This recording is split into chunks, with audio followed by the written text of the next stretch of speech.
Ella arrived just after dusk. The library had no address. It moved with the darkness. That night, it settled inside the ruins of an old theater. Its entrance veiled behind a velvet curtain that rippled, not with wind, but with breath. The sign above the door read only, "What you fear to see is what you must read."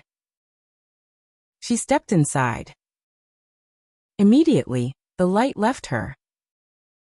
Not completely, not cruelly, but gently, as if dusk had followed her in, taking her hand.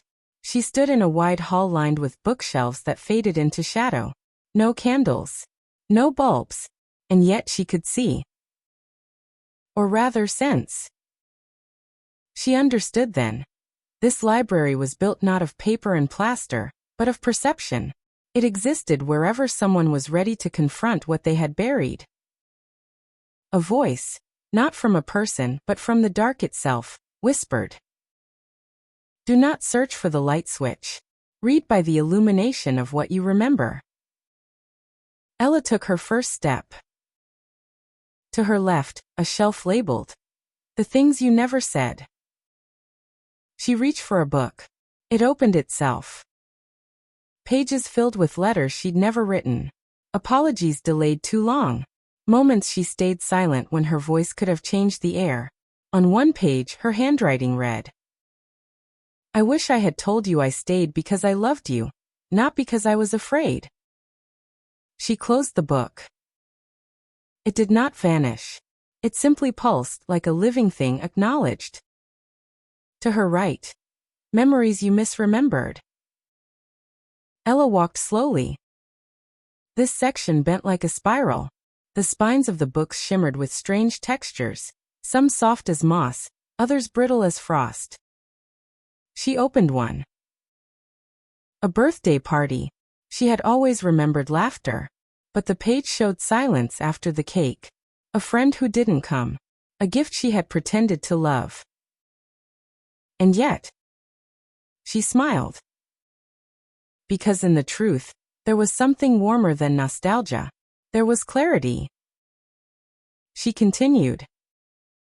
The next section. The shadows of who you could have been. Each book here bore no title. Only silhouettes pressed into their covers. As she passed, the shadows turned. Not frightening. Familiar.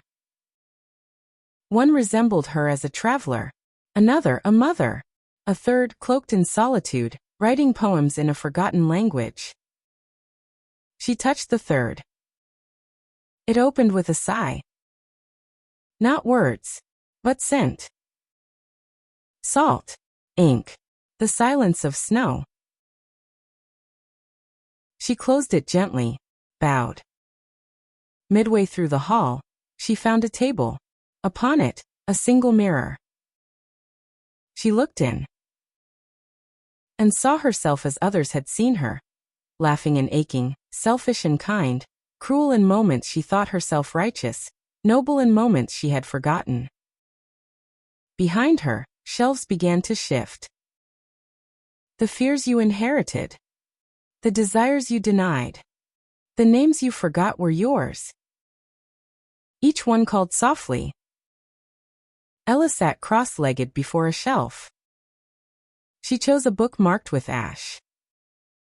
Inside, her mother's voice, her grandmother's hands, dreams of drowning that came from a lineage of women who never learned to float. She wrote in her notebook, "Shadow is not the absence of light. It is the container of everything we do not yet have the courage to hold." She wandered deeper. Found a chamber with no shelves. Just one chair. One door. A plaque read, "The book that reads you." She Saturday. From the ceiling, a scroll unraveled. It read, "You come here seeking answers. But all we offer is reflection. You are both the map and the maze." A single page appeared on her lap. Blank. She held it. A quill floated toward her. No ink. She pressed the tip to her fingertip. Wrote with her own blood. One line. I forgive the parts of me that were born in the dark. The scroll curled. The room dimmed, but her chest felt brighter. She rose.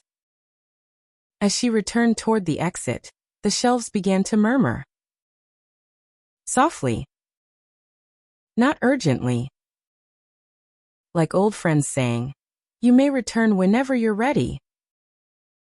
At the door, the velvet curtain opened. Night had deepened. Stars above. But now they looked like pages. She whispered, "Thank you for showing me that the dark can be a place of reading, not just retreat."